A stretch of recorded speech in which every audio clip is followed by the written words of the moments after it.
वैभव जोशी लिहितो, पुन्हा घेतली मी भरारी वगैरे, पुन्हा सज्ज झाले शिकारी वगैरे. अशी भरारी घेणारी एक महिला आणि आत्ता महाराष्ट्रामध्ये सोशल मीडियावर प्रचंड प्रचंड प्रचंड व्हायरल आणि फेमस ज्या महिला आहेत त्यांच्या कर्तृत्वाने अर्थात.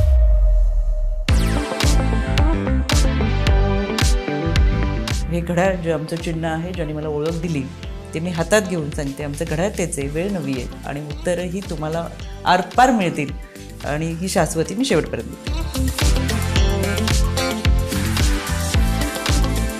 उत्तर टाळायचं नाही. तयार आहात ना तुम्ही?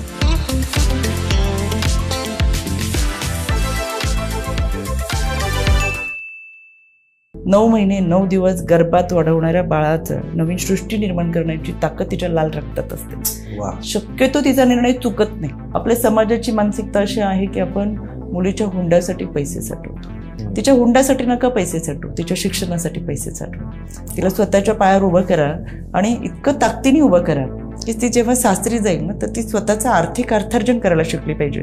की तिला हुंड्यावरती तिची कर्तृत्व सिद्ध करू नका, म्हणजे लग्नाच्या बोहल्याच्या बाजारावरती तिचा लिलाव मांडू नका. नमस्कार, मी विनोद सातव. आरपारच्या या वुमन की बात सेगमेंटमध्ये आपल्या सगळ्यांचं मनपूर्वक स्वागत. या वुमन की बात सेगमेंटमध्ये आपण अनेक कर्तृत्ववान महिलांशी गप्पा मारत असतो, त्यांची मतं आरपार जाणून घेत असतो. आज अशीच एक महिला ज्यांना संपूर्ण महाराष्ट्र ओळखतो, त्यांच्या कर्तृत्वाचे गोडवे संपूर्ण महाराष्ट्रात गायले जातात आणि सेल्फ मेड वुमन असं ज्यांना म्हटलं जातं, अशा एका कर्तृत्ववान महिलेशी आपण आज गप्पा मारणार आहोत. त्यांचं वर्णन करताना मला वपू काळेंचे शब्द आठवतात. वपू काळे असं लिहितात की कबुतराला गरुडाचे पंख लावता येतीलही, पण गगन भरारीचं वेड हे रक्तातच असावं लागतं, कारण आकाशाची ओढ दत्तक घेता येत नाही. वैभव जोशी लिहितो, पुन्हा घेतली मी भरारी वगैरे, पुन्हा सज्ज झाले शिकारी वगैरे. अशी भरारी घेणारी एक महिला आणि आत्ता महाराष्ट्रामध्ये सोशल मीडियावर प्रचंड प्रचंड प्रचंड व्हायरल आणि फेमस ज्या महिला आहेत त्यांच्या कर्तृत्वाने अर्थात. अशा महाराष्ट्र राज्याच्या महिला आयोगाच्या सन्माननीय अध्यक्षा, तसेच राष्ट्रवादी काँग्रेस पक्षाच्या महिला अध्यक्ष महाराष्ट्र प्रदेश रुपालीताई चाकणकर आपल्या आरपारच्या स्टुडिओमध्ये आलेल्या आहेत. रुपालीताई, तुमचं मनपूर्वक स्वागत. नमस्कार. रुपालीताई, आज खूप दिवस आपण एकमेकांशी बोलतोय आणि आज तो योग आलेला आहे आपल्याशी गप्पा मारण्याचा, तर आरपारमध्ये तुमचं मनापासून स्वागत. धन्यवाद. आणि ही मुलाखत सुरू करण्यापूर्वी, म्हणजे ही मुलाखत नाहीच आहे, आज आपण गप्पा मारणार आहोत आणि ह्या गप्पा मारताना मला तुमच्याकडून एक शब्द हवा आहे, तर तुम्ही द्याल का? तुम्ही रुपाली चाकणकर म्हणून शब्द मागत असाल तर तो दिला. वा. आणि राजकारणी म्हणून असाल तर ती शाश्वती थोडी कमी आहे. तुमच्या लक्षात आलं असेल की आज आमच्या रुपालीताईंबरोबर फार छान आरपार गप्पा होणार आहे. पण मुलाखत सुरू करण्यापूर्वी तुम्ही हे हातात घेऊन असं सांगायचंय की मी जी काही उत्तर देईन ती आरपार उत्तर देईन. आरपारला खात्री वाटली की रुपाली चाकणकर या व्यासपीठावरती आल्यानंतर मोकळेपणाने उत्तरं देतील आणि खरी उत्तरं देतील. तर ही खात्री मुलाखत संपेपर्यंत आपण बाळगावी. हे घड्याळ जे आमचं चिन्ह आहे, ज्याने मला ओळख दिली, ते मी हातात घेऊन सांगते, आमचं घड्याळ तेच आहे, वेळ नवी आहे आणि उत्तरही तुम्हाला आरपार मिळतील आणि ही शाश्वती मी शेवटपर्यंत देते. रुपालीताई, तुम्ही म्हणालात की रुपाली चाकणकर म्हणून तुमच्याशी गप्पा मारतोय. तुमचं अध्यक्षपद आणि तुमचं राजकीय पद, या पदाला मी प्रश्न विचारत नाही, मी रुपाली चाकणकरांना प्रश्न विचारतोय. सर्वप्रथम एक महिला म्हणून तुम्ही राजकारणामध्ये आहात आणि अतिशय लोकप्रिय म्हणून तुम्ही आहात, पण राजकारणात येण्याचं पूर्वी असं काही ठरलं होतं का? म्हणजे लग्नाआधी तुम्ही काय, कशा होतं तुमचं आयुष्य? राजकारणात मी येईल असं मला कधी वाटलं नव्हतं. मी 12वी नंतर BCS केलं.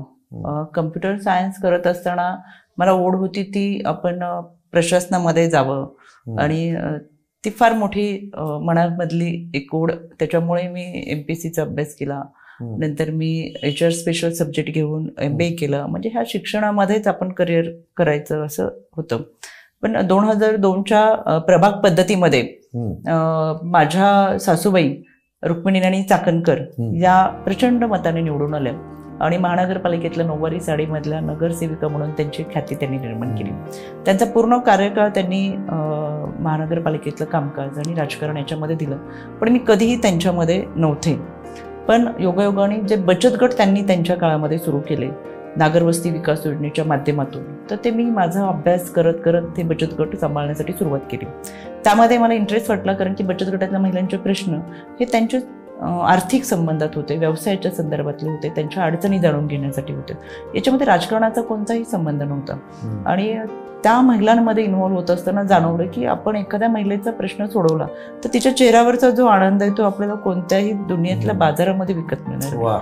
आणि त्यांच्यासाठी काम करण्याची ओढ वाटत गेली. फार जवळून त्यांचे प्रश्न पाहताना ते प्रश्न सोडवण्यासाठी प्राधान्य देत गेले.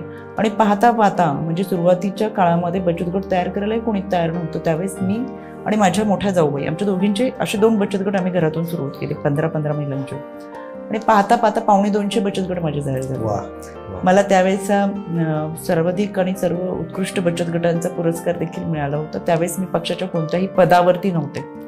2007-2008च्या दरम्यान लोकसभेच्या निवडणुका लागल्या. त्यावेळेच्या खासदार म्हणून म्हणजे मतदार निवडणुका आपण सगळ्यांनी पाहिला. निवडणुकीचा प्रचार ज्यावेळेस आम्ही केला त्यावेळेसही मी पक्षाच्या कोणत्याही पदावर नव्हते. केवळ आणि केवळ बचत गट आणि बचत गटाची यंत्रणा फार मोठी माझ्याकडे असल्यामुळे मी ते सहज पेलू शकले आणि मताधिक्य माझ्या भागातून मी चांगल्या पद्धतीने देऊ शकले. आणि असावा त्यानंतर माझ्या दुर्दैवाने माझ्या सासूबाई नाही आहेत. त्याच्यानंतर हा राजकारणाचा प्रवास सुरू झाला आणि तो आता प्रवास खूप भरारी घेत चाललेला आहे. आपण या सगळ्या विषयावर गप्पा मारणार आहोत. पण जसं तुम्ही मला परवानगी दिलीत की रुपालीताईंशी तुम्ही बोला, बरोबर, तसं मी आता रुपालीताईंना प्रश्न विचारतो की तुम्हाला राजकारणात तर खूप बक्षिसं मिळाली आहेत, पण शाळा कॉलेजमध्ये पण तुम्हाला सांस्कृतिक कार्यक्रमात काही बक्षिसं मिळाली आहेत किंवा तुमचा खूप ऍक्टिव्ह सहभाग होता असं मी ऐकलंय. त्याबद्दल ऐकायला आवडेल. मी महाराष्ट्रात कुठेही गेले तर मी अभिमानाने सांगते की मी रयतची विद्यार्थिनी आहे. अरे वा. कर्मवीर अण्णांच्या स्वावलंबी शिक्षण हेच आमचं ब्रीदवाक्य म्हणणाऱ्या ज्या शाळेतली मी विद्यार्थिनी. आणि मला अभिमान वाटतो, कारण की आत्ताची शालेय पद्धत पाहिली, पालकांवरचा तणाव पाहिला आणि मग 1-2 मार्कांसाठी 1-2% पालकांची जी उडाताड चालू असते, जो त्रागा चालू असतो, त्यावेळेस मला कौतुकाने मी सांगते की आमच्या वेळेस असं नव्हतं. मी रयतच्या संस्थेमध्ये शिकले ना, आज इथपर्यंत पोहोचले. पण रयतने मला भरभरून दिलं. आजही रयतचे माझे त्यावेळेच्या माझ्या मुख्याध्यापिका गिरीताई माझ्या आजही संपर्कात आहेत. माझ्या पीटीच्या साळुंकेताई आजही मला भेटतात. माझ्या विज्ञानाचे शिवाळे सर हे माझ्या संपर्कात असतात. माझे इंग्रजीचे वायदंडे सर आणि वायदंडे ताई मला कुठेही माझा फोटो दिसला, एखादी बातमी आली, शुभस्कीसाठी मेसेज करतात. मला असं वाटतं की जन्म देणारी मातृतुल्य आई आणि संस्कार घडवणारा शिक्षक जर योग्य मिळाला तर खऱ्या अर्थाने आयुष्याची होडी हिलकावी न खाता किनाऱ्याला पोचते. आणि त्यातलीच आम्ही एक विद्यार्थी आहोत. रयतमध्ये असताना मला रयतने घडवलं, कारण की आमच्यात शालेय शिक्षणात इतकंच आमच्या सांस्कृतिक खेळाच्या वरती फार सहभागामध्ये लक्ष दिलं जायचं. याच्यामध्ये विज्ञान प्रदर्शन असेल, वक्तृत्व स्पर्धा असेल, निबंध स्पर्धा असेल, नृत्य स्पर्धा असेल, कबड्डी आणि खो खोची मी कॅप्टन होते. कबड्डी खो खो दोन्ही खेळाची मी कॅप्टन होते. आणि आम्ही प्रचंड म्हणजे आज आश्चर्य वाटेल पण मी 5वी ते 10वी पर्यंत मॉनिटर म्हणून वर्गाची प्रतिनिधित्व केलं. आणि कदाचित त्यावेळेचं प्रतिनिधित्व आज कुठेतरी उपयोगी पडतंय. विशेष म्हणजे माझी 5वीची जी 82 विद्यार्थिनीची पट असलेली वर्गातली, आजही आम्ही त्या सगळ्यांना एकत्र करत, म्हणजे ते सोशल मीडिया जेव्हा सुरू झालं, मध्यंतरी आपल्याकडे काही मीडिया व्हॉट्सअप वगैरे असं काही नव्हतं, पण गेले 4-5 वर्षापासून आम्ही, माझ्या आता मैत्रिणी परदेशात आहेत, वेगवेगळ्या चांगल्या हुद्द्यावरती काम करतात आहेत आणि स्वतःचं कर्तृत्व गाजवतात. पण 82च्या 82 विद्यार्थ्यांची ओळीनी नावं लिहित आम्ही त्या सगळ्यांशी संपर्क साधत आज 82 जणींचा आमचा एक व्हॉट्सअपचा ग्रुप केलाय. अरे वा. आणि आज आम्ही सगळेजण संपर्कात आहोत. त्यावेळेस शालेय जीवनात मला खूप काही दिलं. एक कर्तृत्व, नेतृत्व आणि स्वतःमधली जिद्द मला रयतने दिली. आणि मला असं वाटतं ते शालेय जीवन मी कधीच विसरू शकणार नाही. योगायोगाने मी आज रयत शिक्षण संस्थेच्या पश्चिम विभागाची समन्वयक पण आहे. आणि माझ्या शाळेमध्ये ज्या शाळेत आपण शिकलो, ज्या ग्राउंडवरती प्रार्थना म्हणण्यासाठी आपण उभं राहिलो, त्याच शाळेमध्ये त्याच ग्राउंडवरती आपल्याला प्रमुख पाहुणे म्हणून बोलवावं, हे जगातल्या पारितोषिकावरच्या फार मोठं पारितोषिक असतं की शाळेने आपल्याला सन्मानित करावं, आणि तो मला मिळालेला आहे, ते मला शाळेने दिलं. कबड्डी शाळेमध्ये जे कबड्डी खेळत होतात तर त्या कबड्डीचा उपयोग आत्ताच्या राजकारणामध्ये होतो. कबड्डीमध्ये तुम्ही जेव्हा प्रतिस्पर्धेच्या भागात जाऊन परत येताना रेषेला हात लावायचा प्रयत्न करत असता, त्यावेळेस आपली जिद्द असते की आपल्याला रेषेपर्यंत पोहोचायचं, पण तुमचे पाय ओढणारे 7 जण असतात.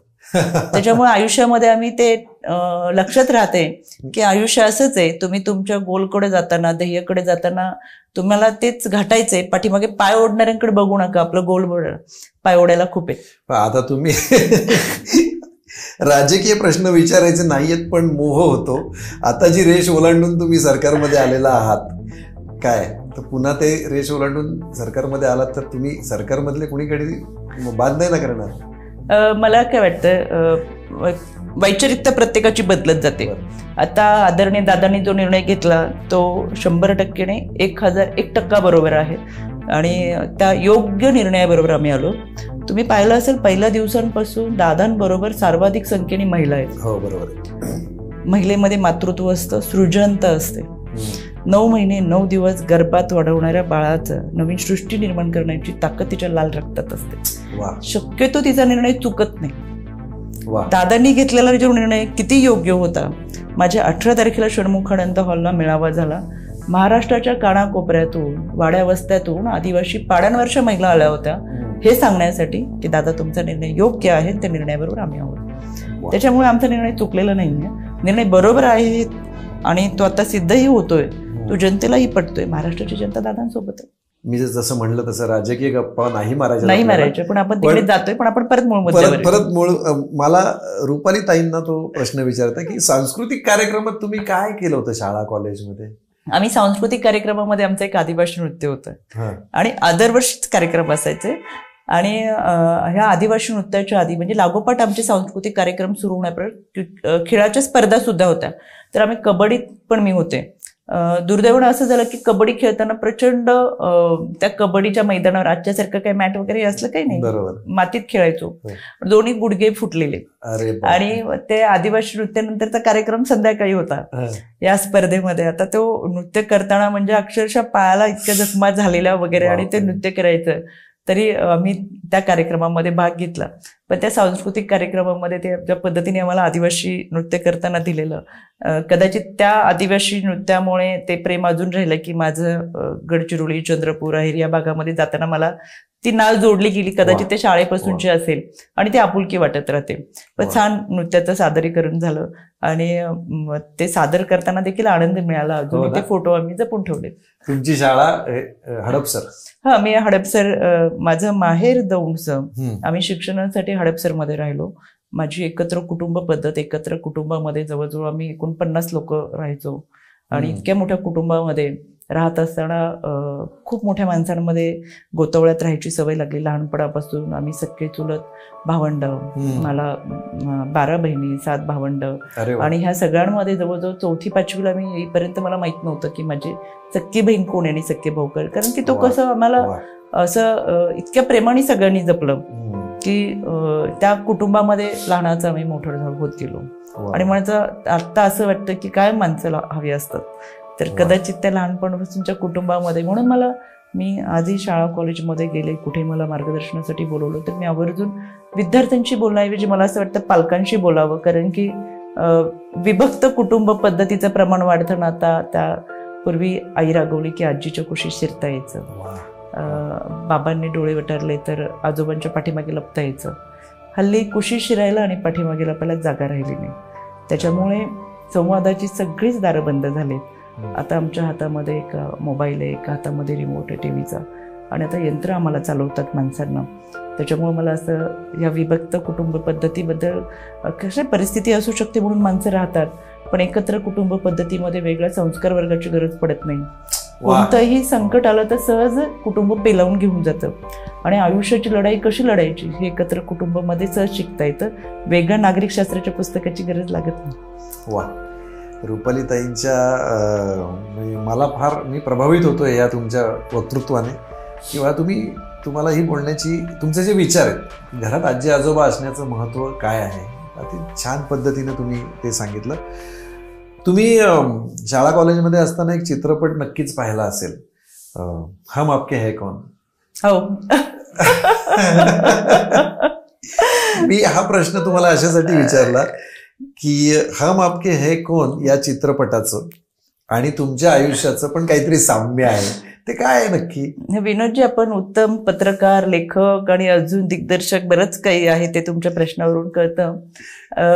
माझं आयुष्य जरा तसंच आहे.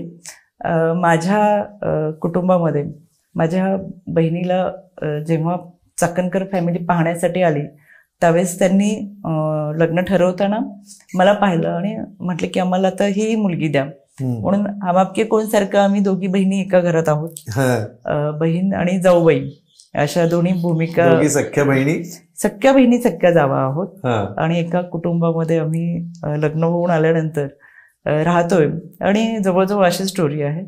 मोठ्या बहिणीचं लग्न झाल्यानंतर किंवा ठरण्यापासूनच, झाल्यानंतर म्हणण्यापेक्षा लग्न ठरल्यानंतरच आमचे म्हणजे कुटुंबाची चाकणकर कुटुंब जेव्हा आमच्या बोराटेंकडे आले त्यावेळेस निलेशजींनी जेव्हा मला पाहिलं तेव्हापासून ते माझ्या कॉलेजला किंवा घरी पहिली नजर में प्यार हो. निलेशजी तुम्ही ऐकताय नाही? येस. आणि ते मान्य करतात की हो, म्हणजे मला लग्न केलं तर मी हिच्याशीच करेल असं. आणि त्यांनी त्याच्यानंतर फार हट्ट करत दररोज, आता प्रतिभा त्या घरात गेल्यानंतर लग्न करून आमचं तर नातंच तयार झालेलं होतं, पण मी कधी प्रतिभाकडे गेले नव्हते राहायला वगैरे. तरी सुद्धा निलेशजींचं आमच्या घरी मामांना घेऊन येणं, त्यांच्या काकूंना घेऊन या, चुलत्यांना घेऊन यायचं, असं निलेशजी दर 2 दिवसांनी 3 दिवसांनी कोणाला घेऊन यायचे काही निमित्तानं. आणि पण ते घरातून सारखे मागणी घालायचे की लग्न करायचंय म्हणून, आम्हाला फक्त नारळ द्या, आम्ही लग्न करून घेऊ. आणि म्हणून मी आता महाराष्ट्रातील फिरताना सांगते की मुलींना तुम्ही स्वतःच्या कर्तृत्वावर उभं राहायला सांगा. आपल्या समाजाची मानसिकता अशी आहे की आपण मुलीच्या हुंड्यासाठी पैसे साठवतो. बिचारा बाप मुलीच्या हुंड्यासाठी जमीन विकतो. नाही हुंड्याचे घेतलेले सावकारी पैसे परत करता आले तर बिचाराला गळफास घ्यावा लागतो. ही समाजाची विदारक स्थिती आहे. म्हणून मी सांगते की आता बदला मानसिकता. तिच्या हुंड्यासाठी नका पैसे साठवू, तिच्या शिक्षणासाठी पैसे साठवू.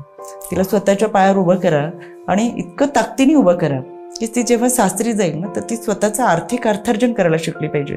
की तिला हुंड्यावरती तिची कर्तृत्व सिद्ध करू नका, म्हणजे लग्नाच्या बोहल्याच्या बाजारावरती तिचा लिलाव मांडू नका.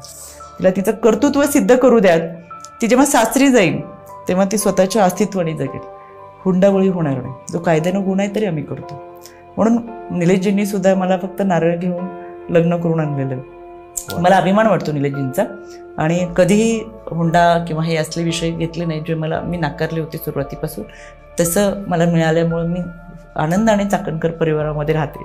वा, आता म्हणजे रेणुका शहाणे आणि माधुरी दीक्षित तसं प्रतिभाताई आणि तुम्ही. प्रतिभाताई म्हणजे आई फार लवकर गेली माझी. प्रतिभाताई म्हणजे माझी बहीण अशी माझी आई आहे. म्हणजे आईच्या सावलीसारखी मला जपते आणि तिने ती जबाबदारी पेलली. एक आईची माया देण्याचा प्रयत्न केला. वडिलांनी सुद्धा, आपण आईला बाप होताना पाहतो पण बापाला आई होताना क्वचित पाहतो. तर वडील माझी आई झाली. अगदी डिलेव्हरी रूममध्ये माझे बाबा उभे होते त्यावेळेस त्यांना जाणवलं असेल की आपल्यालाच आता हिची आई व्हायचंय. एका वडिलांनी लेकीसाठी बाळंत होताना किंवा त्याच्यानंतर बाळासाठी जे जे करता येईल एका आईची भूमिका निभावली. त्याच्यामुळे माझी ठाम विचारधारा झाली की आम्ही आई बऱ्याच वेळा बाबा होतो पण बाबाला क्वचित आई होता येतं, कारण की त्याला मातृत्व नसतं. पण मातृत्वाची जिव्हाळा मनापासून जेव्हा निर्माण होतो तेव्हा तो आई म्हणून किती चांगलं निभावू शकतो. क्या बात. आपण बाबावरती कमी लिहितो, बाबावर कमी बोलतो, बाबा आई होईल का नाही म्हणून कमी सांगतो. पण मी माझ्या बाबांना जवळून पाहिलं, आजही आई म्हणून सांभाळलं. कदाचित त्या प्रत्येक वेळेस माझ्या आयुष्याच्या अनेक क्षण आहेत, दुःखाच्या क्षणामध्ये कधीतरी कोपऱ्यात उभं राहून डोळ्यातले 2 अश्रू गळताना मी लांबून पाहिलं. सुखाच्या क्षणात सुद्धा त्या गर्दीमध्ये आनंद अश्रू वाहताना मी बाबाचे पाहिले. कदाचित त्या क्षणाला माझ्या बाबाला वाटतं की हिची आई असते, कदाचित तिने घट्ट मिठी मारली असते, पण बाबा म्हणून मिठी मारता येत नसेल, पण ते 2 अश्रू वाहतात, क्षण आनंदाचे असतात, सुखाचे असतात. त्यावेळेस फार गलबलून येतं की आई नाहीये, पण ते जग माझं बाबापाशी. क्या बात आहे बाबा. तुमची लेक बघा तुमच्याबद्दल कसं बोलतीये. असा बाबा मिळणं आणि बाबाला देखील अशी कर्तृत्ववान मुलगी मिळणं.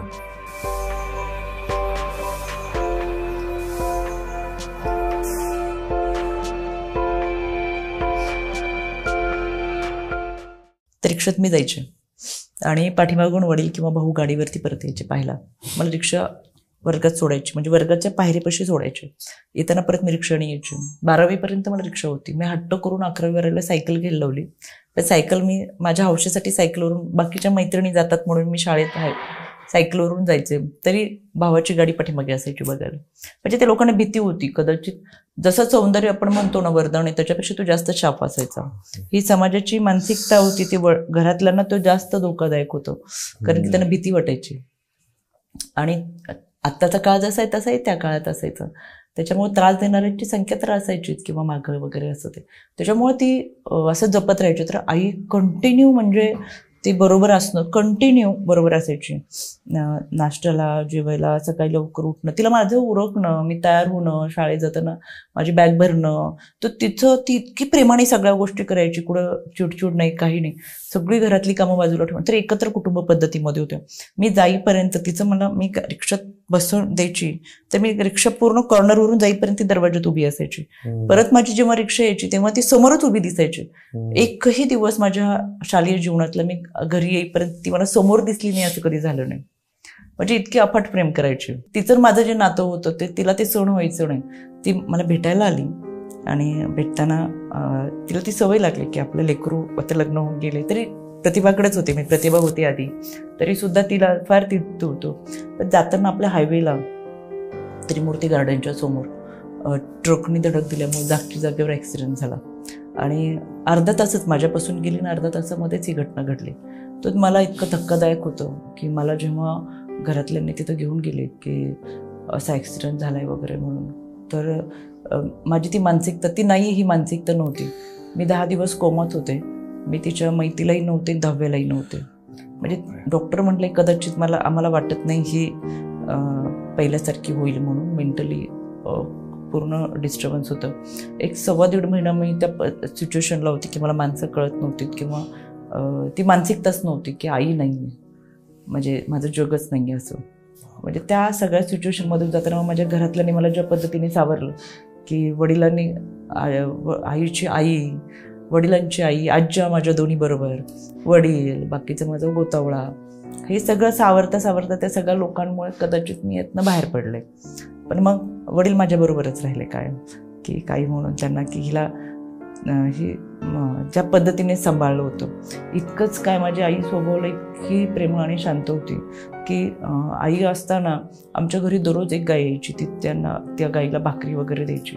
ज्या दिवशी आईचा ॲक्सिडेंट झाला त्याच्या दुसऱ्या दिवसापासून ती गाई यायची बंद झाली. म्हणजे आम्हाला आश्चर्य ह्याचं वाटलं त्या गाईला, कारण की तिचा अंत्यविधी गावाला झाला. आईचा ॲक्सिडेंट झाल्यानंतर दौंडला अंत्यविधी झाला. आम्ही हडपसरला गेलोच नाही, आम्ही हडपसरला राहत होतो.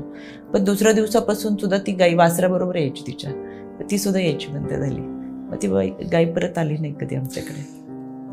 म्हणजे त्या इतक्यात प्रेमळ भावनेने, म्हणून आज खूप महाराष्ट्रात जेव्हा फिरतो किंवा मी शाळा कॉलेजमध्ये आवर्जून सांगते, जगातलं सगळं सुख तुम्हाला मिळेल, पण आई वडील आहेत तो त्यांचा स्पर्श परत कधी मिळत नसतो. जितकं त्या स्पर्शाला मिठी मारता येईल. माझी ही भावना आहे. आज माझा मुलगा एवढा मोठा झाला, पण मी आवर्जून कुठे तो बाहेर चालला, बाहेरून आला, मी बाहेर जायचं असेल तर तो मला घट्ट मिठी मारतो. मी आजही त्याला मिठीत घेते किंवा तो माझ्यापेक्षा उंच आहे, माझ्यापेक्षा मोठा झाला आणि आजही, कारण की तो मिठीतलं प्रेम जगात कुठंच नाही मिळणार.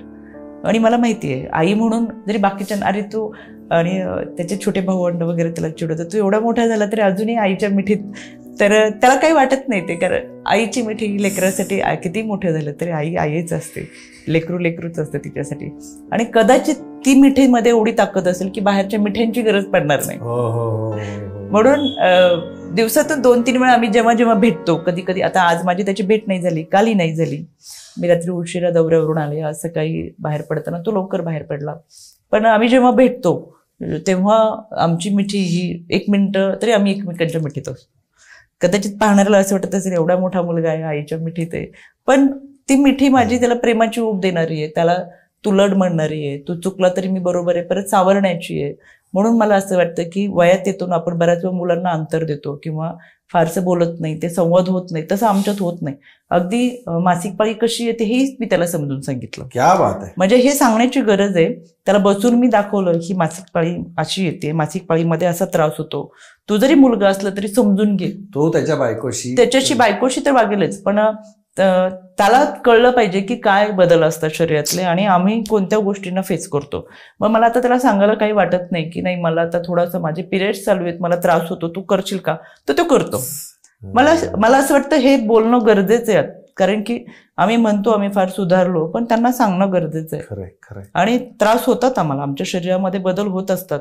आम्ही ते झाकून ठेवण्यापेक्षा आम्हाला काय त्रास होतो हे घरातल्यांना जरी सांगितलं तर ते समजावून घेतील. म्हणून मला असं वाटतं की बोलणं गरजेचं आहे, चर्चा होणं गरजेचं आहे. आणि आता तोच म्हणतो हल्ली की तुला त्रास होत असेल तर मला सांग, मी तुझं काम करतो. म्हणजे हे अपेक्षित आहे. किती छान. आणि ते करावं आई म्हणून किंवा बोलावं असं मला वाटतं. सगळं मी कायम म्हणते, नागरिक शास्त्राची पुस्तकं शिकलो किंवा सगळ्या पुस्तकामधलं ते ज्ञान मिळेल, वाचून शिकता येईल, पण आयुष्य लढायचं कसं हे कुठल्या पुस्तकाने नाही शिकवलेलं. आयुष्य जगायचं कसं नाही शिकवलं. नागरिक म्हणून तुम्ही जरूर शिकाल, पण सुजाण नागरिक म्हणून तुम्हाला ते घडवावंच लागेल आणि ते घरातून द्यावं लागेल. वा, रुपाली चाकणकर यांच्यातली ही आई. आणि रुपाली चाकणकर आईबद्दल बोलताना शेवटी त्याही एक मनुष्य आहे, माणूस आहे. जरी नेत्या असल्या तरी त्यांना सुद्धा आई आहे आणि ती आई त्यांच्या हृदयात आहे. आज आई कुठेही असेल पण आज आई रुपालीताईंच्या हृदयात आहे. आणि तेच संस्कार मुलाला देणाऱ्या रुपालीताई. मला आता पुन्हा वैभवच्या 2 ओळी आठवल्या. वैभवनी आईबद्दल फार छान लिहिलंय, ही ओळ तुम्हाला नक्की आवडेल. बघा तुम्ही, आई कायम मुलांना खाऊ घालते, नवऱ्याला खाऊ घालते, मोठ्यांना खाऊ, सगळ्यात शेवटी ती आई जेवते. असं बऱ्याचदा पाहतं की बघते सगळ्यांना व्यवस्थित पोट भरतंय ना. तर त्याच्यावर वैभव असं लिहितो, ठेव बाजूला तुझ्यातील देव आई, ठेव बाजूला तुझ्यातील देव आई, जेवले सगळे तू जेव आई. असं वैभव लिहितो.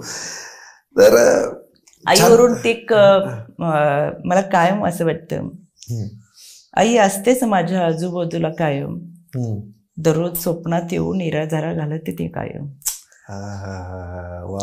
म्हणजे प्रत्येक क्षणाक्षणाला जाणवतं आपल्याला आपली आई बरोबर आहे, तिची आठवण होते. फार सुंदर देखणं रूप होतं तिचं.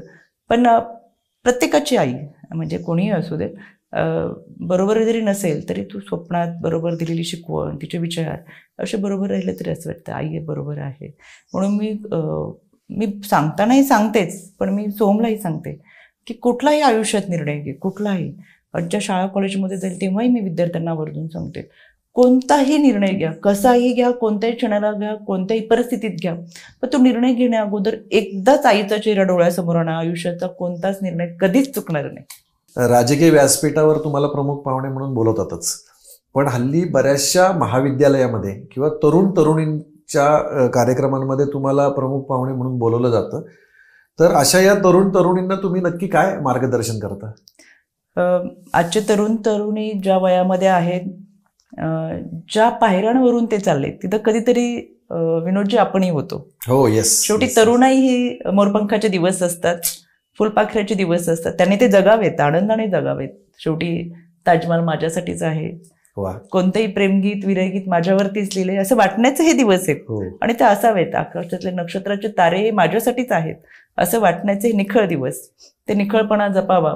पण आजच्या तरुणाईला मला आवर्जून सांगावंसं वाटतं की आपण ज्या स्वप्नांसाठी येतो ती आईवडिलांची स्वप्न आपल्याबरोबर असतात, ज्या ध्येयांसाठी येतो त्याच्याबरोबर आईवडिलांची ध्येय असतात. आणि कधीतरी एखाद्या दिवाळीची साडी घ्यायची राहिली तर आई म्हणते राहू दे, माझ्या लेकीसाठी नवीन फ्रॉक मला घेता येईल, नवीन ड्रेस मला घेता येईल.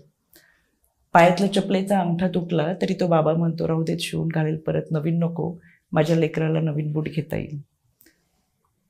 आई आणि वडिलांची जी स्वप्न असतात ती आपल्यावरती आपल्या स्वप्नांबरोबर बांधलेली असतात. त्यांना वाटतं माझ्या लेकरांनी गरुड पंखाचं बळ घेऊन उंच उडावं. म्हणून आयुष्यात मध्ये कोणतेही निर्णय घ्या, मित्रमैत्रिणींबरोबर बसताना जे चेष्टा मस्करी करतो, टिंगलटवाळी करतो, कुणाची तरी आपण छेड काढतो, सिगारेटचा एखादा धुरामध्ये आपण ती स्वप्न विरून जातात की काय असं वाटतं, एखादा पेक घ्यायला मित्रांबरोबर बसतो. पण आयुष्याचा कोणताही निर्णय घ्या, कोणत्याही क्षणाला घ्या, कोणत्याही परिस्थितीत घ्या, पण एकदा त्या आई वडिलांचा चेहरा डोळ्यासमोर आणा. महाराष्ट्राच्या येणाऱ्या या सगळ्या तरुण पिढीला रुपालीताई अशा विचारांचं मार्गदर्शन जर लाभलं तर महाराष्ट्राचं भविष्यकाळ हा उज्ज्वल आहे. मला नक्की आनंद वाटतो.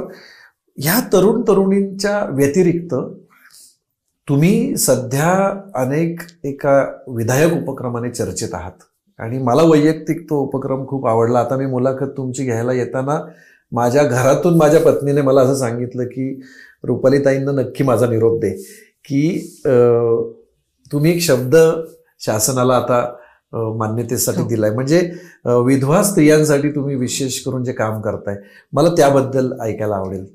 राज्य महिला आयोगाचे अध्यक्ष झाल्यानंतर विनोदजी मी माझं पहिलं पत्र महाराष्ट्र शासनाला लिहिलं, ते शक्ती विधायक मंजूर होण्याबाबत. त्याबद्दल मी शासनाला मनापासून धन्यवाद देईन. दुसरं पत्र माझं होतं ते ग्रामसभेमध्ये ठराव मंजूर करावेत बालविवाह आणि विधवा प्रथाच्या विरोधात. कारण की हा महाराष्ट्र मी खूप जवळून पाहायला फिरले, वाड्या वस्त्यां पाड्यांपर्यंत गेले, आदिवासी महिलांमध्ये जाऊन राहिले, धुळे, जळगाव, नंदुरबारच्या त्या पाड्यांमध्ये जाऊन त्या महिलांचं जीवन जवळून पाहिलं. आपण पुणे शहरात राहतोय, शहरी भाग जीवन जगतोय, अतिशय चांगल्या पद्धतीचं आयुष्य जगत असताना जेव्हा आदिवासी पाड्यांवरच्या महिलांचं जीवन पाहिलं तेव्हा अंगावरती अक्षरशः शहारे येतात. अंगावर फारच पुरेसे कपडे नसताना सुद्धा मासिक पाळीमध्ये त्यांनी कसा कपडा वापरावा नाही त्यांच्याकडे. हे आयुष्य जगत असताना खरं तर समाजाचे अजूनही खूप सारे प्रश्न आहेत. आजही आमच्या चंद्रावर गेला, आम्हाला अभिमान आहे, कौतुक आहे. त्या यान यशस्वी करण्यामध्ये आमच्या 54 महिला होत्या, त्यांचंही मला मनापासून कौतुक वाटतं. आमच्या चांद्रावर हजारो लाखो किलोमीटरचा प्रवास करून बाहेर पडलं या पृथ्वी तलावरून, पण अजूनही आमच्या मनातला विचार मेंदूत आणि डोक्यात प्रत्यक्ष उतरवताना आम्हाला काय इतकं अंतर पार करावं लागतंय हाही प्रश्न आहे. यामध्ये विधवा महिलांचे प्रश्न फार मोठे आहेत. प्रत्येक ग्रामसभेमध्ये विधवा प्रथेचे ठराव मंजूर करा म्हणून शासनाला पत्र दिल्यानंतर त्याचा मी पाठपुरावा करते. जवळजवळ 5,500 ग्रामपंचायतीने हे ठराव मंजूर करून मला पाठवले. माझ्या स्वतः खडकवासला मतदारसंघामध्ये 29 ग्रामपंचायती आहेत. माझ्या 29च्या 29 ग्रामपंचायतींनी विधवा प्रथाचा ठराव मंजूर केलेला आहे. आम्ही त्यांना प्रसिद्धीपत्रके दिले. मला कौतुकाने सांगावं वाटतं, माझ्या खडकवासला मतदारसंघामध्ये पतीचं निधन झाल्यानंतर माझ्या त्या माऊलीच्या कपाळाचं कुंकू पुसलं जात नाही याचा मला अभिमान आहे. क्या बात आहे. आणि याच्यासाठी आम्ही विधवा महिलांचं खरं तर हा शब्द त्यांच्यासाठी वापरू नये, त्यांना पूर्णांगिनी म्हणावं म्हणून मी शिफारस पत्र शासनाला दिले. कारण की पती असताना आपण तिला अर्धांगीन म्हणतो, पण पती गेल्यानंतर तिला पूर्ण जबाबदारी पेलावी लागते. म्हणजे खऱ्या अर्थानं ती आईही होते, वडीलही होते, म्हणजे ती पूर्णांगिनी म्हणूनच जगते. आणि पतीच्या निधनानंतर तिला समाजाची अवहेलना पेलणं, हा समाज नजरेने तिच्याकडे पाहतो, तिच्या भावभावना बाजूला ठेवणं, मुलांसाठी खस्ता खाणं, पदर कमरेला खोचून रडायचं नाही लढायचं म्हणत तिचं आयुष्य जगते. आणि या सगळ्यांमध्ये तिचा प्रवास फार वेदनादायक असतो. आज ही समाजाची मानसिकता बदललेली नाही. ही समाजाची मानसिकता बदलण्यासाठी मी स्वतः अनेक भागामध्ये जाते. आता आपण पाहतोय मकर संक्रांती, सप्तमी हा हळदी कुंकवाचा सण. या हळदी कुंकवाच्या दिवसांमध्ये आपल्या समाजाची मानसिकता अशी असते की फक्त आपण 10 घरांना आमंत्रण देतो, 11वं घर सोडतो, परत 12व्या घरापासून. त्या बिचारीला विचारलं तू ते घर का सोडलं, का गाळलं, तर ती म्हणते तिथं विधवा राहते. ही आमच्या समाजाची मानसिकता. विधवा महिलांना आपण हळदी कुंकवाचा मान देत नाही. पण कोविड कालावधीमध्ये 85,000 पुरुषांच्या मृत्यूची नोंद झाली. आता या 85,000 पुरुषांचे मृत्यू झाले, यामध्ये त्या बिचाऱ्या महिलेचा काय दोष? काहीच दोष नाही. मग तिला आपण विधवा की सधवा हा ठरवण्याचा अधिकार कोणी दिला? मग तिला पतीच्या निधनानंतर ती लढाई लढतीये, कुटुंब सावरतीये, मुलांना मोठं करतीये, त्यांच्यासाठी आयुष्याच्या खस्ता खातीये, संघर्ष करतीये. उलट तिला जगण्याचं आत्मबळ आपण दिलं पाहिजे. कदाचित पती नाहीये, पण ही लढाई लढण्यासाठी तिच्या कपाळाच्या कुंकवाचं तिला साथ मिळेल. कदाचित त्या अलंकाराकडे पाहून तिला जगण्याची जिद्द मिळेल. आणि म्हणून मी महाराष्ट्राच्या कानाकोपऱ्यामध्ये जाताना काल सायंकाळी मी इंदापूरच्या निरगुडे गावामध्ये होते. 600-700 महिला उपस्थित होत्या आणि जवळजवळ वयाच्या 60-70 पार केलेल्या ज्या महिला होत्या पती निधनानंतर ज्यांच्या कपाळावर कधीही कुंकू लागलं नव्हतं, काल त्यांना आम्ही हळदी कुंकाचा मान दिला.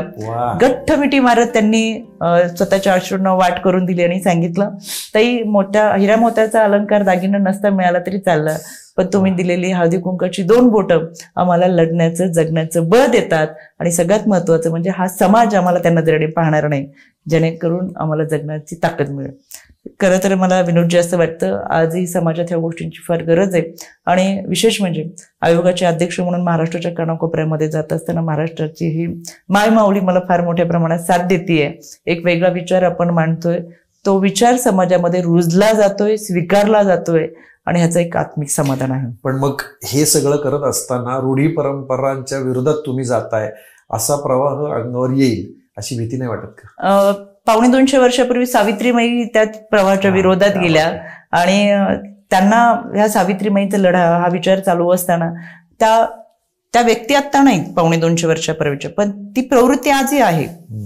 माझी लढाई व्यक्तीच्या विरोधात नाही, माझी लढाई प्रवृत्तीच्या विरोधात आहे. त्याच्यामुळे या प्रवृत्तीच्या विरोधात लढताना माझ्यावरती चिखलफेक होणार आहे आणि ती झाली तरी मला त्याची फिकीर नाहीये, कारण की कधीतरी माझ्या समोर उभे राहून माझ्या विरोधात बोलणारे आज माझ्या पाठीमागे उभे राहून मला साथ देतात.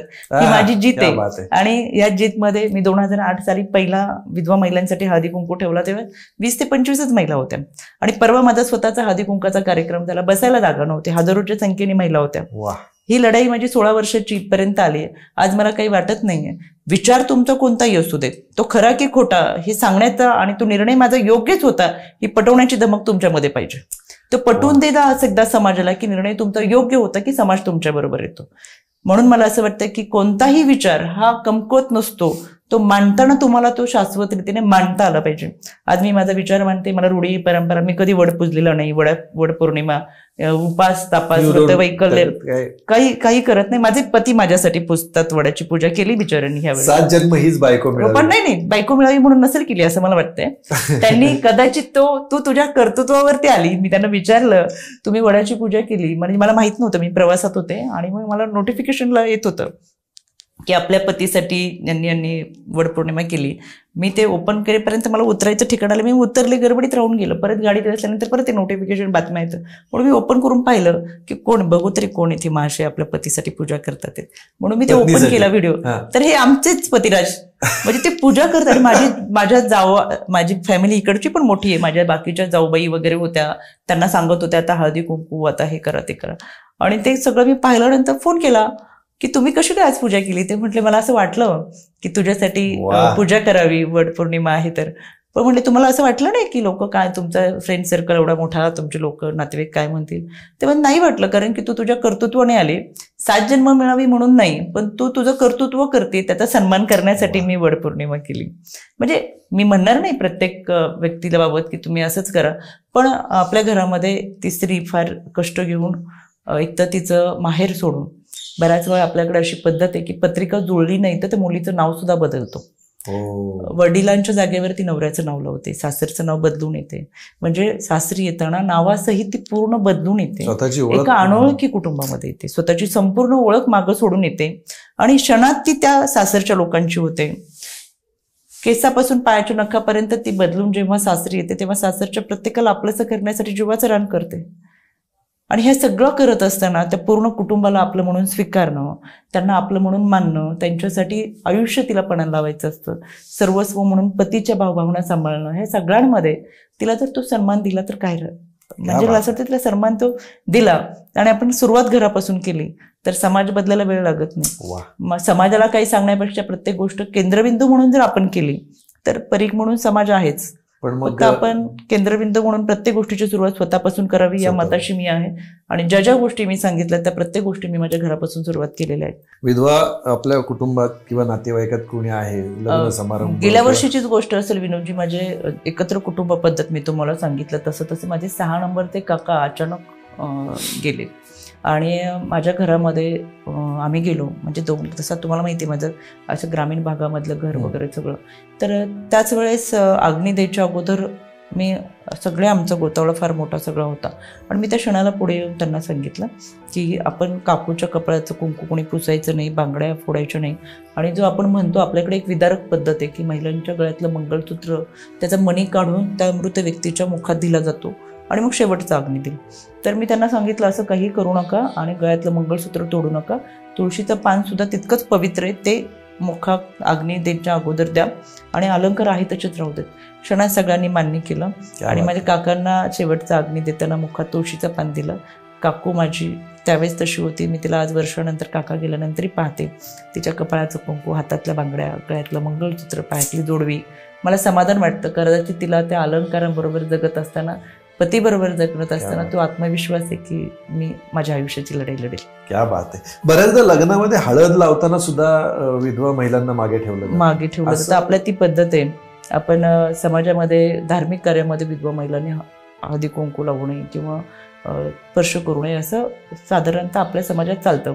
पण यामध्ये मला आश्चर्य वाटतं, नैवेद्याला जे नैवेद्य दाखवला जातो त्याचा स्वयंपाक मात्र विधवेकडून करून घेतला जातो आतमध्ये, आणि आतमध्ये फक्त ताट बाहेर येईपर्यंत ती चालत नाही. शेवटी मुलं लहान असताना जर पतीचं निधन झालं तर तिला मुलांना वाढवणं, त्यांना शिक्षण देणं, कुठेतरी काबाड कष्ट करावं लागतात, काम करावं लागतं.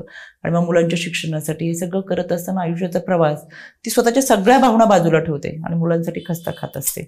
जेव्हा मुलं त्यांच्या नोकरीला लागतात, सेटल होतात, लग्नविधी होतात, अशा वेळेस लग्नाच्या वेळेस स्वतःच्या मुलाच्या आणि मुलीच्या लग्नाच्या वेळेस सुद्धा त्या माऊलीला आपण हळदी कुंकू लावायचा मान देत नाही. हळद चालू असताना ती कुठेतरी कोपऱ्यात उभी असतात आणि तिच्या डोळ्यातून अश्रू वाहत असतात की माझी लेकराची हळद चालू आहे, मी हळद लावू शकत नाही. पण मी माझ्या घरामध्ये माझ्या नणंद त्यांच्या पतीचं निधन झाल्यानंतर त्यांनी त्यांच्या जागेवरती कामाला लागला किंवा ते केलं. माझी बहीणही आहे की पतीच्या निधनानंतर मिस्टरांचा सगळा व्यवसाय तिने सांभाळला. तर मग आवर्जून त्या मुलाच्या लग्नात की सगळ्यांना बाजूला सरून नंदीला बसवलं आणि सांगितलं सगळे हळदी कुंकू आणि त्यांची ओटी भरण्यापासूनचे सगळे विधी त्यांनाच करू द्या, कारण की जगामध्ये आईच्या आशीर्वाद इतके दणकट बळकट आशीर्वाद कोणाचेच असू शकत नाही. आईचे आशीर्वाद असेल तर संकटही असेच पसार होतील. त्याच्यामुळे माझ्या घरापासून ह्या सगळ्या मी प्रथा सुरू केले. त्याच्यामुळे मी समाजात ठामपणे सांगू शकते की आपण करूयात. आणि ही लढाई लढताना तर माझ्याबरोबर मला असं वाटतं महाराष्ट्रातल्या खूप महिला भगिनी साथ देतात. आपल्यासारख्या अनेक जणांनी मला साथ दिलेली आहे. त्याच्यामुळे शेवटी टीकाकार असलाच पाहिजे, दुरुस्ती करता येते आणि ते असावेत.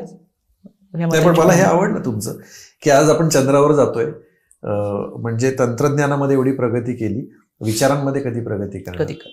आणि छान आहे तुमचा हा उपक्रम, मी लक्षात ठेवीन. आता यापुढे मलाही आजूबाजूला नात्यात संबंधात असं कधी जर विषय आला की अरे सवाष्णच्या वेळेला किंवा हळदी कुंकाच्या ह्याच्यामध्ये, तर मी जरूर सांगेन. मला जिथे जिथे हळदी कुंकाच्या कार्यक्रमाला बोलवतात, आता मी स्वतः कार्यक्रम घेतो, मी महाराष्ट्रात फिरते, मी त्यांना आधी प्रश्न विचारते, तुम्ही विधवा महिलांना सन्मान देणार का? त्या हो म्हणतात किंवा देणार असेल तरच मी येईल. मग ते आवर्जून म्हणतात ताई येणार आहेत तर आपण कार्यक्रम करू. आणि मग असा आमचा कार्यक्रम करत करत करत आम्ही पूर्ण महाराष्ट्रात आमचं जाळं पसरलं गेलं आणि तो सन्मान त्या माऊलींना मिळाला. कधी भावना जाणून घेताच आल्या तर निश्चितपणे समाजाने या महिलांच्या भावना जाणून घ्याव्यात, कारण की जगण्याची लढाई तर जडतच असतात, पण त्यांना ज्या पद्धतीने हिणवलं जातं ते वेदनादायक असतं. त्यांच्यासाठी आम्ही काम करतो, तृतीयपंथांसाठीही मी काम करते. पुण्यामध्ये आपण पाहिलं ससून हॉस्पिटलमध्ये तृतीयपंथांसाठी स्वतंत्र वॉर्ड सुरू केला आणि हे जवळजवळ मी 2014-15 पासून करत होते.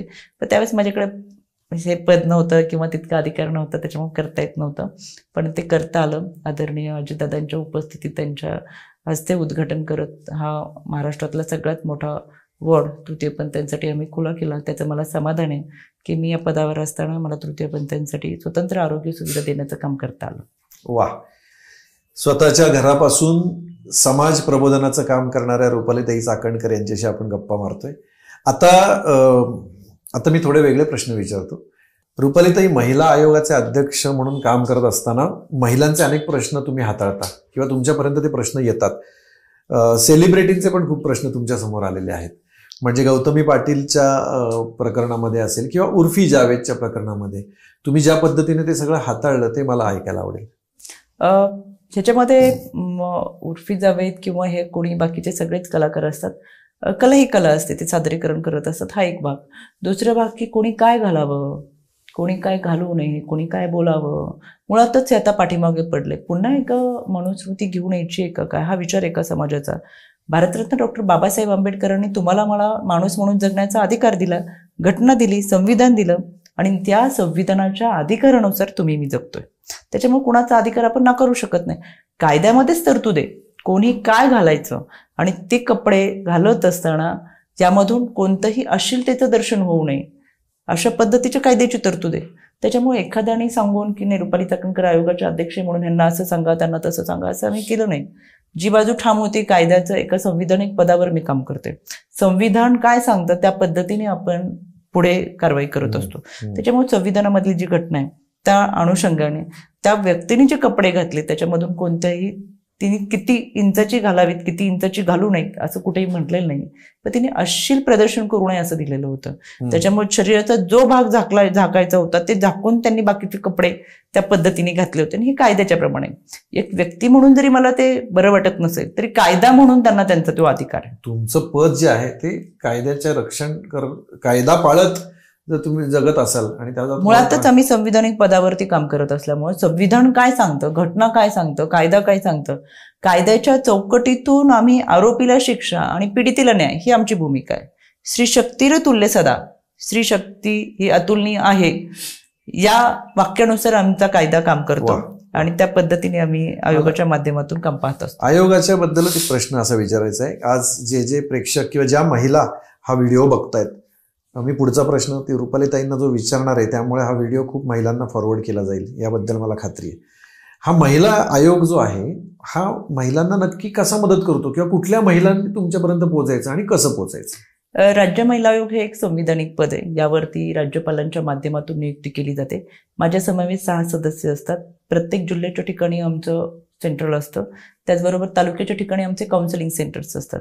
यामध्ये महाराष्ट्रात असणाऱ्या महिलांचा सामाजिक दर्जा उंचावणं, त्यांना प्रतिष्ठा देणं, त्यांच्यावर होणाऱ्या अन्याय अत्याचाराच्या विरोधात कारवाई करणं आणि अंधश्रद्धेच्या विरोधातला कायदा करून तो राज्य शासनाला शिफारस करणं. राज्य महिला आयोग हे एक दिवाणी न्यायालय आहे. या न्यायालयामध्ये मी स्वतः न्यायाधीश म्हणून काम करत असतो. यामध्ये विधी सेवा प्राधिकरणाच्या माध्यमातून ज्या काही कौटुंबिक हिंसाचाराच्या केसेस असतात त्या सोडवण्याचा प्रयत्न आम्ही करतो. कुटुंब संस्था टिकली पाहिजे हा आमचा मुख्य उद्देश आहे. कौटुंबिक हिंसाचार अशा कोणत्याही घटना घडत असतील, यामध्ये कुटुंब विभक्त होत जर असतील तर त्यांना एकत्र बसून त्यांच्यामध्ये सामोपचाराने संवाद घडून आणणं आणि ते कुटुंब टिकवणं ही आमची भूमिका असते. राज्य शासनाला आम्ही वेळोवेळी शिफारस करत असतो. राज्य शासनाला सूचना देण्याचा अधिकार आम्हाला असतो. या माध्यमातून कायद्यामध्ये आपण काही बदल करायचा असेल तर तशाही सूचना आपण करू शकतो. ज्याचाच उल्लेख मी मगाशी केला की ग्रामसभेमध्ये आपण ठराव मंजूर करून घ्यावेत. हे राज्य शासनाला आम्ही सूचना केल्यानंतर ते कलेक्टरांच्या माध्यमातून ग्रामसभेपर्यंत गेलं, आणि राज्य महिला आयोगाच्या माध्यमातून ज्या काही केसेस घडतात किंवा जे काही गुन्हे घडतात त्याच्यामध्ये जर तातडीने त्यांना न्याय मिळत नसेल तर त्यांनी राज्य महिला आयोगाला मेलद्वारे, फोनद्वारे, पत्राद्वारे जरी पाठवलं तरी त्याच्यावरती माझी टीम काम करत असते आणि त्यांना न्याय देण्याची भूमिका या आयोगाच्या माध्यमातून घेतली जाते. खरं तर मला कौतुक वाटतं, एक अभिमान वाटतो. गेले 2 वर्षामध्ये आयोग मी महाराष्ट्रामध्ये पोहोचू शकले. यापूर्वी मलाही फारशी आयोगाबद्दलची कल्पना नव्हती, पण आयोगाच्या माध्यमातून आपण महिलांना न्याय देऊ शकतो. आत्तापर्यंत जवळजवळ आम्ही कितीतरी हजारोच्या केसेस या जागच्या जागी जाऊन त्याचा निपटारा केलेला आहे. प्रत्येक जिल्ह्याच्या ठिकाणी जाऊन मी स्वतः जनसुनावणी घेते. याच्यामध्ये माझ्या जनसुनावणीला कलेक्टर असतील, कमिशनर असतील, विधी सेवा प्राधिकरण स्वतः बसतात आणि जनता अदालत सुरू होत जागच्या आम्ही न्याय देण्याचा प्रयत्न करतो. अनेक आयोगाच्या माध्यमातून काम करत असताना विशेष काम म्हणजे मी ह्युमन ट्रॅफिकिंगवरती फार मोठी मोहीम आम्ही राबवली आहे. 2 दिवसापूर्वीच मस्कतमधून 2 मुलींची सुटका आम्ही केली, आणि यामध्ये external affair minister, India embassy यांच्याबरोबर सातत्याने संपर्क साधत मस्कत, ओमान, दुबईसारख्या देशामधून मुलींना परत घेऊन येत असताना आता जवळपर्यंत गेल्या दिवाळीच्या दरम्यान 23 मुली आणि महिलांना आम्ही परत आणलं. परवा 2 मुलींना परत घेऊन आलो. म्हणजे ही फार मोठी मोहीम आहे, आजपर्यंत महाराष्ट्रात कधी झाली नव्हती, जी आयोगाच्या माध्यमातून होतोय. मिसिंग केसेसच्या बाबत फार मोठी कारवाई आम्ही करतो. ऑपरेशन मुस्कान 4 हे आम्ही पाठपुरावा करून मुलींची सुटका करतोय. मिसिंग केसेसमध्ये ज्या केसेस सॉल्व्ह करत असताना त्याचा पाठपुरावा करणं आणि मुलींना परत मिळून घेऊन येणं यासाठी आमची मोहीम काम करते. अशा अनेक प्रश्नांवरती ई सायबरच्या माध्यमातून आम्ही काम करतोय. आत्ता आपण पाहतोय सोशल मीडियाचं जग आहे, यामध्ये सोशल मीडियाच्या माध्यमातून अश्लील मेसेज पाठवणं, डिफेक असेल आणि या सगळ्या माध्यमातून फोटोमॉर्फी करणं आणि त्याच्यातून ब्लॅकमेलिंग करणं, ह्या अशा अनेक घटना घडतात. यावरती आम्ही सायबर गुन्हेगारी रोखण्यासाठी ई सायबर आणि महाराष्ट्रामध्ये राज्य महिला आयोग हे प्रथम आहे ज्यांनी मेटाबरोबर टाईप केले आणि मेटा आमच्याबरोबर महाराष्ट्रात काम करते, ज्याच्यावरती कोणतीही केस आमच्याकडे आल्यानंतर 24 तासामध्ये तो फोटो आम्ही संबंधित महिलेला त्रास होऊ नये म्हणून गुन्हा दाखल करतोच. तर ते फोटो त्या वेबसिरीजमध्ये असेल, त्या फेसबुकवरती असेल, इतर कुठे असेल तर त्यांच्यावर कारवाई करून 24 तासाच्या आत तो फोटो आम्ही काढून टाकण्यासाठी फेसबुक आम्हाला मदत करतं आणि या माध्यमातून सायबर गुन्हेगारीची देखील नोंद करून कारवाई करतो. त्याच्यामुळे महिलांना मला आवर्जून सांगायचं आहे, तुमच्यासाठी कायदा आहे, संविधान आहे. दुर्दैवाने आजही समाजामध्ये नुकतेच मार्गशीर्ष महिन्यात संपला. आमच्या महाराष्ट्रातल्या महिला भगिनींनी मार्गशीर्ष महिन्याचे उपवासही केले, मार्गशीर्ष महिन्याचं उद्यापनही केलं. पण थोडासा माझा मताचा प्रवास आहे, मला कुणाच्या भावना दुखवायच्या नाहीत, पण मार्गशीर्ष महिन्याच्या पोथ्या पुराण वाचत असताना त्याच्यामध्ये ना तुमच्यासाठीचा कायदा दिलाय, ना तुमच्यासाठीचा अधिकार दिलाय. नवऱ्याने मारहाण केल्यानंतर कुठे तक्रार करायचं हे ते कुठेही दिलं नाही. समान संपत्तीच्या वाट्याबाबतचा अधिकार त्याच्यामध्ये सांगितलं नाही. चुकून एखादी दुःखद घटना घडली तर मी न्याय कुठे मागावं हे मार्गशीर्ष महिन्याच्या गुरुवारमध्ये नाही, ते माझ्या बाबासाहेबांच्या संविधानामध्ये आहे. म्हणून मी आवर्जून सांगते, पोथ्या पुराण वाचा, पण ते वाचत असताना बाबासाहेबांनी संविधान दिलंय ते वाचा. कारण की 250 वर्षापूर्वी सावित्रीबाईंनी स्वतःच्या अंगा खांद्यावर शेणामातीचे गोळे एवढ्यासाठीच झेलले होते की पुढे जाऊन माझ्या जिजाऊ सावित्रीच्या लेकी बाबासाहेबांचं संविधान वाचून आत्मनिर्भर बनतील. पण आत्मनिर्भर होताना त्यांनी कायदा वाचला पाहिजे. दुर्दैवानं आम्ही 16 सोमवार, 15 गुरुवार, 14 रविवारमध्ये अडकलोय. आम्हाला जायचंय कुठे, आम्ही चाललोय कुठे, थोडी दिशा आता ठरवावी लागेल. आणि म्हणून आयोग आमच्या महाराष्ट्रातल्या महिला भगिनींबरोबर आहे. 155-209 हा माझ्या आयोगाचा टोल फ्री क्रमांक आहे. या माध्यमातून अगदी गडचिरोलीच्या आहेरी हे शेवटचं गाव आहे, इथून जरी फोन केला तरी माझ्या आयोगाशी संपर्क होऊ शकतो. कोणत्याही ठिकाणी तुम्ही मदत मागितली तात्काळ त्या ठिकाणी मदत आम्ही पोचवतो. आत्तापर्यंत अनेक केसेस आम्ही सोडवले, अनेक विधी सेवा प्राधिकरणातून कुटुंब एकत्र केलेले आहेत. ह्युमन ट्रॅफिकच्या माध्यमातून अनेक मुलींना महाराष्ट्रात, देशात, भारतात परत घेऊन आलो आहे आणि सगळी यंत्रणा काम करत असताना अतिशय चांगल्या पद्धतीचं सहकार्य सामाजिक संस्थेचं होतं. आणि म्हणून मला असं वाटतं, खरं तर अन्याय अत्याचाराच्या विरोधात लढत असताना आयोग पोचले. आणि आता विरोधकी कधी झालो तरी प्रश्न विचारता, आयोग कुठे आहे, आयोग कुठे आहे, आयोग कुठे आहे. याचाच अर्थ आता विरोधकांना खात्री पटली की आयोग इतक्या चांगल्या पद्धतीचं काम करतो आणि म्हणून त्यांना इथून मागे विचारत नव्हते आयोग कुठे आहे म्हणून. पण एखादी मिसिंग केस झाली, एखादी घटना घडली तर खरं ते पोलिसांचं काम असतं. पोलीस कारवाई करतात, तपास करतात, इन्व्हेस्टिगेशनमध्ये चार्जशीट दाखल करणं, न्यायालयातून गुन्ह्याची नोंद घेऊन त्या पद्धतीने शिक्षा देणं, ही सगळी प्रोसेसमध्ये असतं. जिथं काम होत नाही तिथं आयोग येतं. पण आता हल्ली पूर्ण महाराष्ट्रामध्ये माहीत झालं, काही झालं, पोलिसांनी जरी तपास नोंद केला, गुन्हा नोंद केला तरी विचारतात आयोग कुठे आहे. इतका आयोगावरती लोकांचा आता विश्वास बसलाय की आयोग असेल तर नाही मिळेल. आणि म्हणून मला समाधान आहे की महाराष्ट्रामध्ये कुठे काही झालं तरी आयोग खंबीर उभा आहे. महाराष्ट्रातल्या महिलांच्या सुरक्षतेची, शाश्वतेची जबाबदारी आमची आहे, त्याच्यासाठी आम्ही कटिबद्ध आहोत. वा, महिला आयोगाचं अध्यक्ष म्हणून रुपालीताई बोलतात त्यावेळेला त्यांचा टोन वेगळा असतो. रुपालीताई, तुम्ही आता विरोधकांचा उल्लेख केलात म्हणून मी तुम्हाला आता पुन्हा एक राजकीय प्रश्न विचारतो. कबड्डी, खो खो, आदिवासी नृत्य असं करत करत शालेय शिक्षण, कॉलेजचं शिक्षण घेऊन तुम्ही राजकारणात आता स्थिर स्थावर झालेला आहात. राजकारणामध्ये जी कबड्डी असते तर तुमच्यासारख्या एक छान पर्सनॅलिटी असलेल्या ज्या नेत्या असतात, अनेक राजकीय नेते आहेत, त्यांच्या पर्सनॅलिटी खूप छान पर्सनॅलिटी असतात. तर ह्या पर्सनॅलिटीचा तुम्हाला फायदा होतो का तोटा होतो? सध्याचे महाराष्ट्रातले फॅन फॉलोअर्स आणि महिलांची संख्या बरोबरची पाहिली तर त्यांच्यामध्ये निश्चित त्यांना कौतुक वाटतं किंवा पर्सनॅलिटीचा फायदा तर होतोच. ताई अशा राहतात, अशा बोलतात, आम्ही राजकारणात यावं असं वाटतं. आणि खूप कुटुंब त्यांच्या घरातल्या महिलांना राजकारणात की तुम्ही करा, ताईंसोबत आहेत तर करा, ही जमेची बाजू. पण ह्या सगळ्यांमध्ये फार व्यवस्थित आपल्याला समाजाचं लक्ष आपल्याकडे असतं, अनेक डोळे आपल्याकडे असतात. आणि मला असं वाटतं कायम आपण मायक्रोस्कोप खालीच असतो. त्याच्यामुळे फार व्यवस्थित या समाजामध्ये राहावं लागतं. तो प्रयत्न आम्ही करत असतो. पण सार्वजनिक जीवनामध्ये असं कधी त्रास झालाय असं कधी?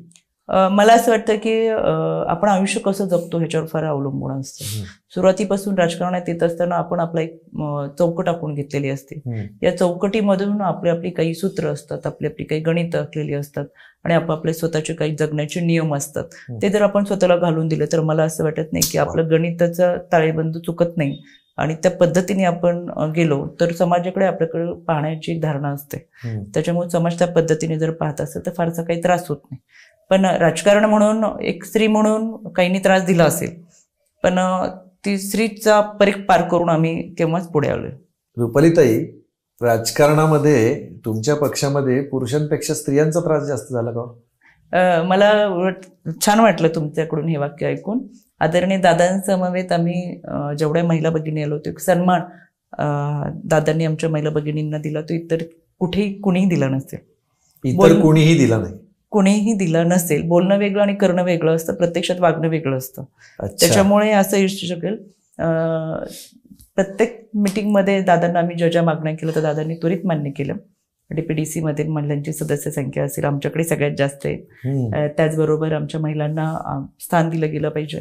आपण पाहिलंही असेल, मग कदाचित नसेल पाहिला तर माझा षण्मुखाणांचा मेळावा मुंबईच्या स्टेजवरती दादा बसल्यानंतर दादांच्या पाठीमागे जेवढ्या महिला भगिनी बसलेत त्या माझ्या सगळ्या जिल्हा अध्यक्ष, शहर अध्यक्ष, प्रदेश कार्यकारिणीचे सदस्य आहेत, ज्या अतिशय सर्वसामान्य कुटुंबामधून आलेल्या आहेत आणि ज्यांनी स्वतःचं कर्तृत्व सिद्ध करण्याचा प्रयत्न केलाय. त्या मुंबईच्या व्यासपीठावरती दादांच्या पाठीमागे बसतात. त्याचाच अर्थ त्यांनीही स्वतःचं वलय सिद्ध केलेलं आहे. आणि म्हणून मला असं वाटतं हा सन्मान सहजासहजी मिळत नाही, त्याच्यासाठी फार मोठा रस्ता पार करावा लागतो. वा. आता आपल्या आजच्या चर्चेच्या आपण शेवटच्या टप्प्याकडे येऊयात. रुपालीताई, इतकं ओघवती वाणी तुमची, कुठलाही विषय तुम्ही ओघवत्या पद्धतीनं शब्दांची फेक इतकी सुंदर करताय, यासाठी तुम्ही काही साहित्य, कविता, वाचन किंवा चित्रपट पाहणे असं काही तुम्ही करता का जाता येता? चित्रपट पाहायला फार वेळ मिळत नाही, पण चित्रपटापेक्षा माझं वाचनाकडे जास्त कल पहिल्यापासून. मी शिक्षण संस्थेत शिकत असताना आमच्यामध्ये लायब्ररी असायची, कंपल्सरी आम्हाला पुस्तकं घरी वाचनासाठी दिली जायची. कदाचित त्याचा तो प्रभाव असेल, वाचनाची आवड पुढेही राहिली. प्राध्यापक शिवाजीराव भोसले यांचं जागर पुस्तक माझ्यासाठी पारायणासाठी सारखं आहे असं मला वाटतं. मी ते पुस्तक वाचते आणि खरंच आत्ताही माझ्या गाडीत आहेत ती पुस्तकं. प्रचंड शब्दसंग्रह असलेला, आयुष्याला दिशा देणारा, दोलनामय अवस्थेमध्ये असताना निर्णय कोणत्या बाजूने घ्यावा हे सांगणारं आणि खऱ्या अर्थानं दीपस्तंभ, म्हणजे फार भल्या मोठ्या समुद्रामध्ये एखादी नाव हिलखावे खात असेल तर शेवटी किनारा कुठे गाठायचं दीपस्तंभ सांगतं. असं मला असं वाटतं की ही पुस्तकं आहेत. आणि बऱ्याच वेळा कधी कधी आयुष्य असं असतं की क्षणांबरोबर काही माणसंही सोडून जातात, पाठीमागे पडणारे क्षण ही माणसांबरोबरही निघून जातात. पण पुस्तकं हे आयुष्यातले एकमात्र औषध आहे, एकमात्र उपाय आहे, एकमात्र साथी सोबती आहे जे तुमच्याबरोबर राहतो. आणि म्हणून खूप पुस्तकं आहेत, त्यातली वाक्य मला आयुष्यात साथ घालतात, साथ देतात. आणि खऱ्या अर्थानं बऱ्याच वेळा जगताना अनुभव काही शिकूनच जातो, पण काही ठिकाणी तो अनुभव नसताना त्या आयुष्यातून जाताना ही पुस्तकं सांगतात. म्हणून मी वाचते आणि वाचायला मला आवडतं. प्रवासामध्ये वाचते, जितकं वाचता येईल तितकं वाचण्याचा प्रयत्न करते. काही वाक्य मनामध्ये घर करून राहतात आणि त्या क्षणांना आठवण होते की हो, हे आपल्यासाठीच होतं, हे आपल्याला वापरायचं. वा. मग ह्या साहित्य आणि संस्कृतीमधून जाताना कधी काय एखाद्या चित्रपटाची वगैरे ऑफर आली की नाही तुम्हाला? माझा मुलगा चित्रपटामध्ये काम करतो.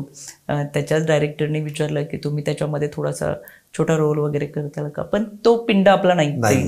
त्याच्यामुळे मुलगा करतोय म्हणून मी आई म्हणून करावी हा नाही. त्याने मला विचारलं आई मी करू का, तर त्याला हो म्हणून सांगितलं. त्याला कोणते निर्बंध आम्ही कधी लादले नाही. तू कर, त्याच्यात यश मिळालं तर तुझं, अपयश आलं तरी तुझं, पण आम्ही तुझ्याबरोबर असू. तू जेव्हा आवाज देशील की मला तुमची गरज आहे तेव्हा आम्ही बरोबर असू. त्याच्यामुळं अशा विचारलं मला, पण अजून माझी मानसिकता नाही किंवा मला वाटत नाही मी काम करावं. आपण नेता आणि अभिनेता, शेवटी आपण नेत्यांमध्ये आहोत, पुढचा अभि अजून नाहीये. पण राजकारणात नेत्याच्या भूमिकेत राजकारणात पण विविध भूमिका पार पाडाव्या लागतात ना तुम्हाला. भूमिका पार पाडाव्या लागतात म्हणण्यापेक्षा त्या भूमिकांमधून जावंच लागतं. कारण की आम्ही जेव्हा दिवसभराच्या रुटीनमध्ये जगत असतो तर सकाळी एखाद्या अंत्यविधीला गेलो, एखाद्या दशक्रिया विधीला गेलो तर आम्हाला 5व्या मिनिटाला एखाद्या लग्नात जायचं असतं. त्याच्यात अर्ध्या तासानंतर एखादी मीटिंग अटेंड करायची असते, त्याच्यानंतर एखादा हळदी कुंकू समारंभ करायचा असतो. म्हणजे सकाळपासून आम्ही वेगवेगळ्या आणि त्या लोकांमध्ये गेले की त्यांच्यासाठी वावरावं लागतं. त्याच्यामुळे शेवटी राजकारणामध्ये त्या भूमिकेमधून जावंच लागतं. तर माणसं आपलीशी होतात. रिलॅक्स कसे होता तुम्ही?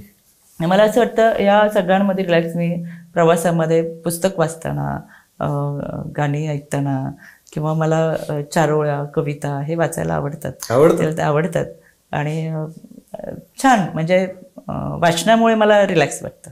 एखादी चारोळी आम्हाला, आमच्या आरपारच्या प्रेक्षकांना एखादी चारोळी ऐकायला आम्हालाही आवडेल. चारोळी अशा खूप आहेत, आता पण इतकं सांगण्यापेक्षा मी की जी मला दररोज मनाला भावते, ठाकूर कवी ठाकूरांची आहे, गुरु ठाकूर. हो.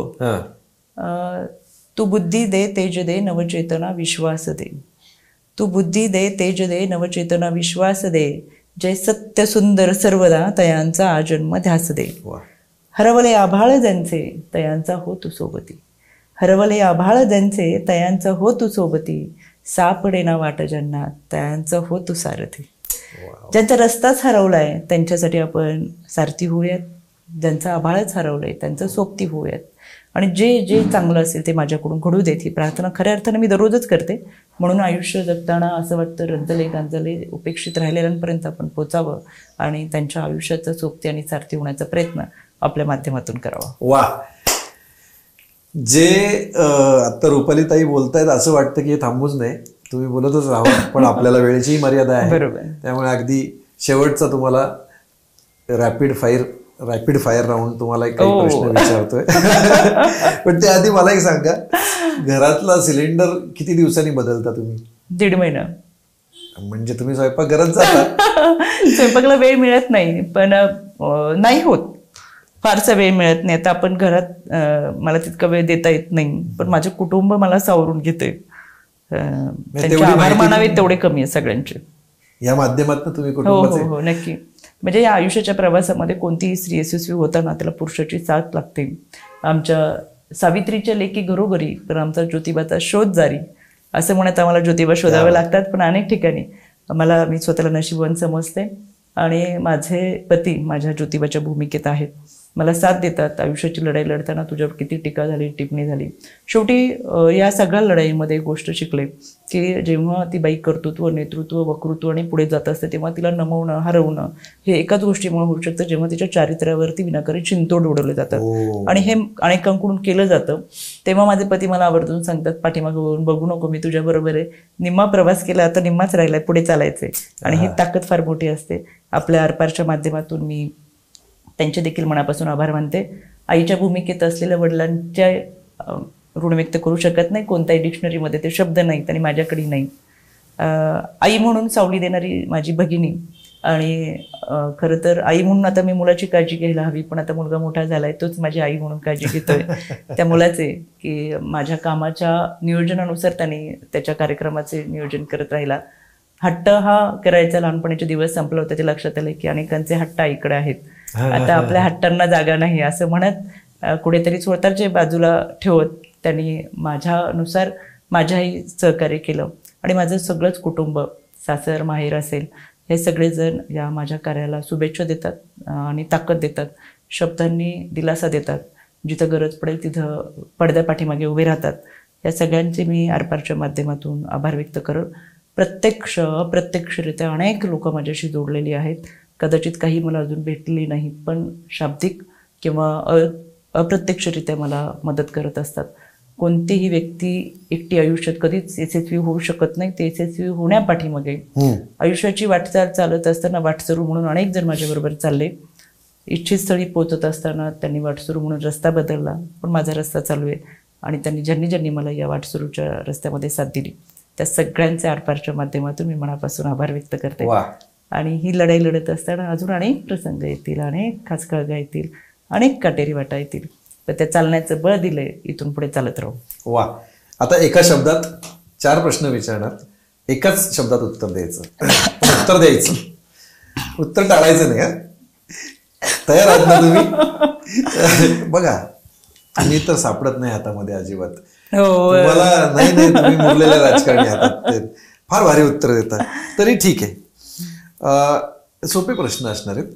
म्हणजे बघा, पुरणपोळी श्रीखंड का मटण भाकरी? पुरणपोळी. मळ्यातलं घर का मलबार हिलचा बंगला? मळ्यातलं घर. मळ्यातलं घर. वा. दादा का काका? दादा. फडणवीस की शिंदे? फेवरेट? फडणवीस.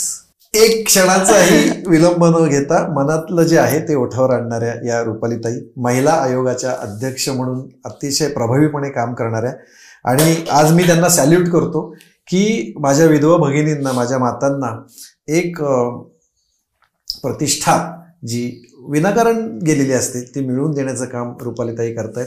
राजकारणाच्या या संपूर्ण प्रवासामध्ये, खडतर प्रवासामध्ये, आपण स्त्री असणं म्हणजे बाई पण आडवं येतं का? मला असं वाटत नाही. समाजाचा दृष्टिकोन तसा आहे, पण एका महिलेने तिचा आयुष्याचा प्रवास, ज्यावेळेस ती 9 महिने 9 दिवस गर्भात बाळ वाढवून त्याला जन्म देताना बाळणपणाची कळ सहन केलेली असते, त्यावेळेसच तिने हे ठरवलेलं असतं. ही कळ सहन करण्याची ताकद पृथ्वी तलावरच्या इतर कोणत्याही व्यक्तीत नसते. हा निर्धार तिचा असतो येणाऱ्या सगळ्या संकटांना सामोरं जाण्याचा. त्या वेदना बाळणपणाच्या ह्या अनेक निर्धारांना बरोबर घेऊन पुढे चालत असतात. त्याच्यामुळे आडवं येत नाही, पण आडवं आणण्याचा प्रयत्न करणारे अनेक जण असतात. ते पार करून जाण्याची ताकद तिच्यामध्ये आहे. म्हणूनच चांद्रयान यशस्वी झालं, त्याच्यामध्ये 54 बाई पण होतं. वा. चांद्रयानाला सुद्धा बाई पण आडवं आलं नाही हो, ते सुद्धा बायकांनीच ते वरती नेलं. क्या बात आहे. त्यांच्या पुढच्या संपूर्ण राजकीय प्रवासाला आरपारच्या संपूर्ण टीमकडून मी मनापासून शुभेच्छा देतो. धन्यवाद. नमस्कार, मी रुपाली चाकणकर. आज आरपार या चॅनलवरती वुमन की बात या मुख्य भागामध्ये आपल्याशी संवाद साधत आहे. अनेक वेगवेगळे विषय घेऊन खऱ्या अर्थानं महिलांचे प्रश्न हे युनिव्हर्सल पद्धतीने मांडण्याचा प्रयत्न करणाऱ्या आरपार मराठी चॅनल आणि त्याची माहिती आपल्यापर्यंत पोहोचण्यासाठी आपण हा चॅनल सबस्क्राईब करावा.